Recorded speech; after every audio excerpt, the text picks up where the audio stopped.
My story. Question: why Winning Edge, GT?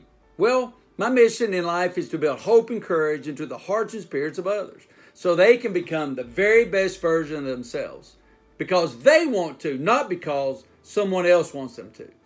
My story. Well, you've probably heard it said that it's best to learn by doing. Well, in my case, I learned by failing. See, I've always been wired for sound, hugely competitive. If you're not first, you're last. One of those guys. It's just the way I grew up. I played football in high school, won a high school state championship, and played 4 years of college football. I came out as a dumb jock, and one semester I had a 1.2 GPA because I just didn't care about learning. But once I understood that I couldn't play unless I got the grades, I met my future wife. I went from a 1.2 to the dean's list just by wanting it enough and putting value on my education. Well, later in life, I ran my own business, and I did it the same way. Growth was all I cared about. It was everything I thought winning was, being the biggest, being the best. We went from $0 to $20 million in 4.5 years.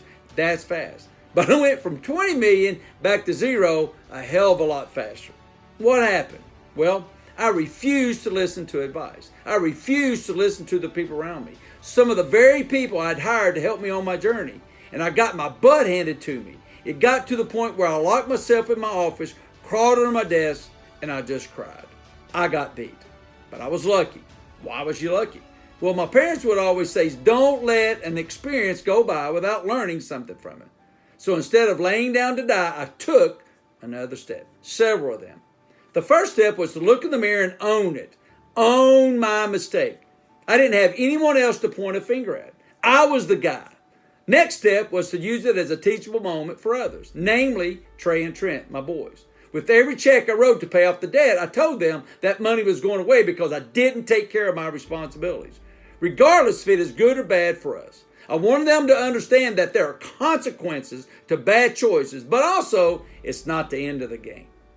This next step was to flip the script, to learn how to win through adversity, how to develop my own winning edge. You see, an edge is sharpened by scraping it up against something hard. My edge was honed by that hard time, by a time when I didn't know if I would ever recover. Adversity helped me. It helped my family. It brought me success. And all because I found my winning edge, which is a purpose to help you move forward, to help you be the best version that you could be by helping you discover and find your winning edge. Hey, thank you so much for watching Winning Edge videos, and let's grow. Thank you.